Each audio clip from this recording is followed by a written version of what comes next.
Marechal Rondon é uma figura que ela precisa ser conhecida pelo Brasil, né? É um personagem da nossa história importantíssimo e que é muito pouco explorado, muito pouco abordado, né? A ideia original partiu daí, o Rondon em si. Essa história precisa ser conhecida. Inclusive, esse ano, 2015, se completam 150 anos do nascimento do Rondon, né? Só uma informação extra. E são 150 anos de uma história que é quase desconhecida pelos brasileiros, né? A ideia original partiu daí. Em seguida, a gente começou a pensar qual seria o formato ideal para se contar essa história, né? A ideia era se fazer uma minissérie, até pela extensão da história. O Rondon viveu 92 anos e a gente queria abordar todas as fases da vida dele. E a gente precisava entrar nos detalhes daquela história, precisava conhecer a história realmente a fundo. Num momento se pensou até em fazer um documentário mesmo sobre o Rondon, que pudesse se aprofundar bastante na história.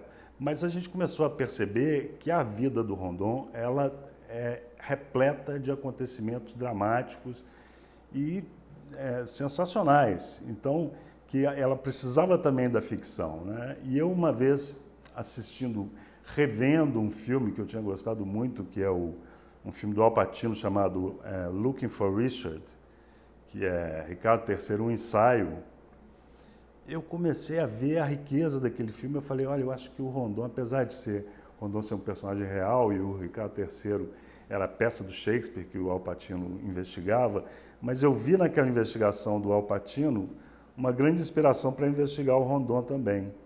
Então eu falei, aqui eu vou conseguir a profundidade que eu preciso, o drama que eu preciso, aliando informação e entretenimento, né?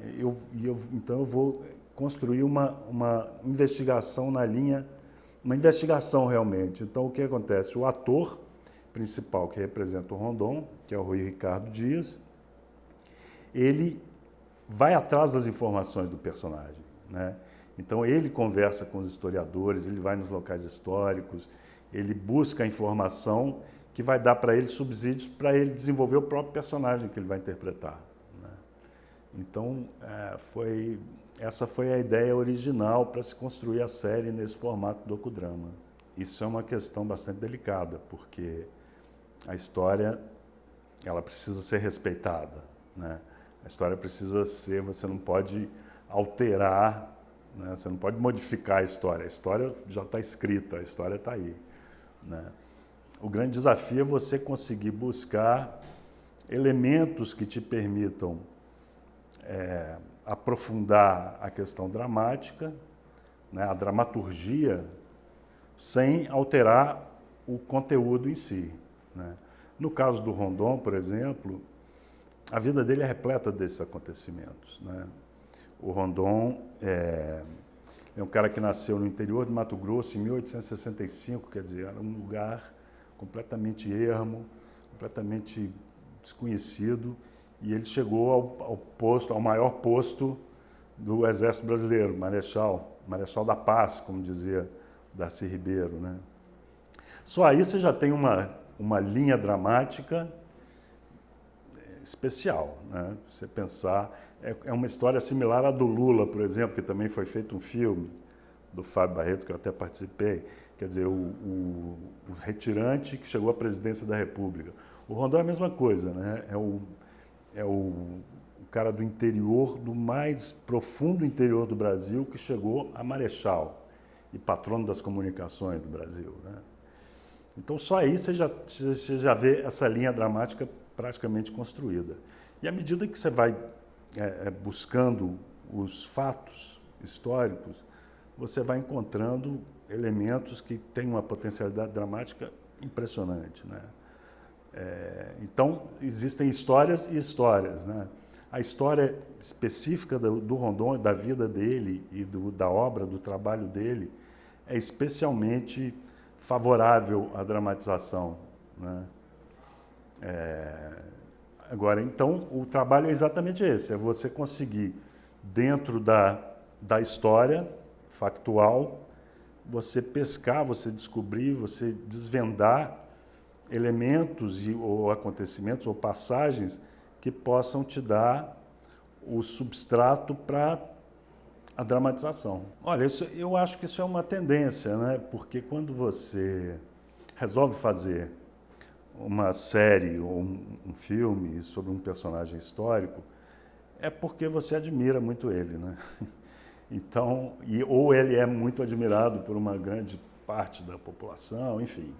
É uma figura pública, ou mesmo que não seja conhecida, mas é um personagem que é admirado, né? Então, a tendência é você construir a história daquele personagem buscando o lado que enalteça aquele personagem, né? Afinal de contas, ele é objeto de admiração. Você não quer desconstruir um personagem que é admirado. Então, se você não tomar muito cuidado, a tendência é você criar realmente, trabalhar em cima, no sentido da criação de um mito, né?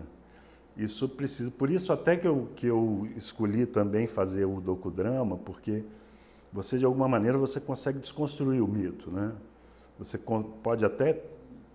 São acontecimentos, são personagens que passaram por situações que, por si só, são construtoras de mito. Você olha aquilo, você fala, não, o cara, ele é especial. Só alguém especial que poderia passar por aquilo ali, né? Então, isso já é um lado propenso à criação do mito. Mas aí o docudrama eu consigo, com isso, contrabalançar. Eu pego o fato exatamente factual, né?